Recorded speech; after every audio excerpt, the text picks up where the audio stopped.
They say only legends know the truth. So here goes a scary story.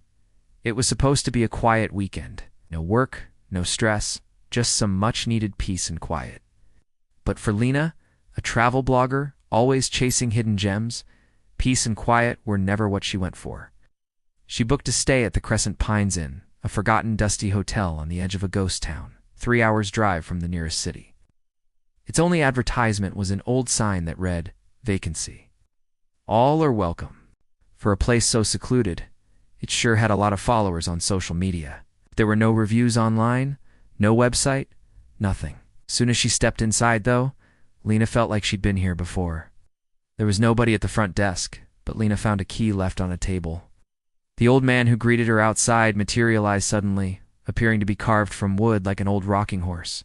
He gave her a crooked smile. "We're in room 312, but whatever you do, don't go near 313. Lena laughed nervously. "Why is it haunted?" Ow. He didn't answer. The man disappeared as quickly as he'd come, leaving Lena to explore the inn alone. The interior was straight out of a horror movie set in the 1950s, complete with vintage suitcases stacked to the ceiling in the corner and cobwebs hanging in the flickering gaslight. The wallpaper seemed to have faces peering out at her from behind the peeling paint. She could feel the eyes of unseen onlookers boring into her back. She threw her bag onto the dust-covered floor and sank into the creaky armchair. Chill ran down her spine despite the summer heat. As dusk fell, thunder rolled outside and rain tapped on her window, hammering out a lonely beat. The wind howled through the gaps in the window frames, rattling the glass. The old man reappeared by the front desk and gave Lena a sharp look. "Don't stay up too late," he warned, his voice raspy like dead leaves scraping across pavement. His eyes, pools of milky white, stared directly at hers. Lena nodded, half expecting him to reach over the counter and grab her wrist, pulling her into the shadows. But he just vanished again, leaving Lena to settle in for the night. She explored her room, finding nothing but more dust, old keys, and cobwebs. Eventually, she climbed into bed, burying her head under the itchy floral sheets. As the storm raged outside, she listened to the wind whistling down the vents, the floorboards creaking and the rain drumming against the glass. Then she heard it, tapping at first, then louder, definitely coming from next door, knocking. Someone was knocking on the other side of the thin wooden wall. Knock, knock, knock. Lena sat up in bed, listening intently. It stopped, then started again. Knock, knock, knock. Who was in the room next door? She looked around the room. There was no connecting door. And then she noticed the peephole in the center of the weathered wood paneling between the rooms. Maybe peeking inside would give her some answers, but all she saw was darkness. Still, something told her to press her ear against the wall, even though the sound of the knocking had stopped. A soft whisper came through, faint but clear. "Help me, please. I'm still in here." Her heart froze. She couldn't help but wonder if the room was haunted. Was the person trapped inside 313 still looking for help? Her gaze landed on the old rotary phone sitting on the bedside table. She hesitated, knowing the call wouldn't go through, but she dialed anyway, hoping for a friendly voice on the other end. It rang twice before going straight to voicemail. She tried again, her finger tightening on the receiver.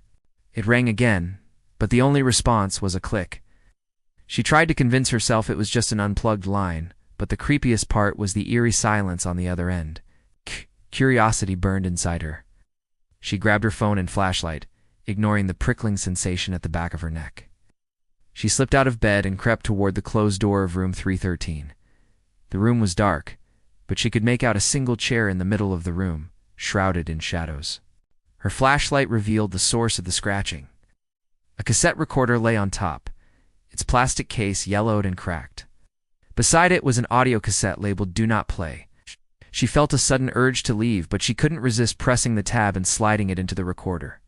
With shaking hands, she pressed play. A voice began to speak, trembling, afraid. "If you're hearing this, it's already too late. Don't stay. Don't sleep. Never open the closet." Suddenly, a noise from inside the closet sent shivers down her spine. She froze, straining to listen. Something moved again, closer now. A low growl that seemed to vibrate the air itself. Lena wanted to run, to escape the suffocating feeling of dread that had settled in her stomach. But her feet felt heavy, like anchors keeping her rooted to the spot. She turned slowly to face the closet. In the dim light, she saw it creak open, revealing a gaping black hole inside. She could feel the darkness reaching out, beckoning to her. The growling grew louder, sending a chill down her spine. Her hand moved before she could stop it, reaching out to touch the rough wood of the closet door. It was freezing cold. Memories flooded back, memories she never had. She saw a girl in a Victorian nightgown standing in the same room, her back to Lena. Then she turned, revealing a face frozen in a silent scream. Her eyes wide with terror, she pointed at the closet, her mouth opening and closing like a fish out of water. Before Lena could react, the girl stumbled forward, her eyes locking onto Lena's. Her fingers dug into Lena's arms, leaving icy cold fingerprints. Then everything went black. She woke up with a gasp, her heart pounding against her ribs. She was back in her own room, safe, sound, and very much alive. Or was she? The recorder was gone, but the cassette was still there, lying on the floor. She picked it up, noticing for the first time that the tape had been rewound. Had she imagined the whole thing? Then she noticed something odd. Her fingernails had turned black and withered, like the tips of dead branches. She stared at them in disbelief, then rushed to the bathroom. The mirror showed a horrifying sight. Her reflection was gone, replaced by the girl in the Victorian nightgown. Panic surged through her, but the girl just smiled, a cruel, mocking grin spreading across her face.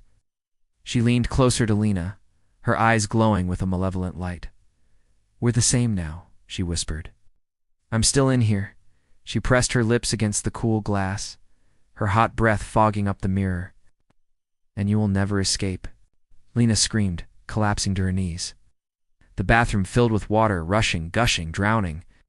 The last thing she remembered was the floor beneath her giving way, plunging her into darkness. The next morning, the old man found Lena's room empty. He walked inside and noticed the missing cassette tape on the table. He scratched his head, confused. "She was supposed to be in there," he muttered, glancing at the closed door of 313. He shrugged, dismissing it as just another strange occurrence at the inn. He crossed the lobby, opened the door, and entered room 313.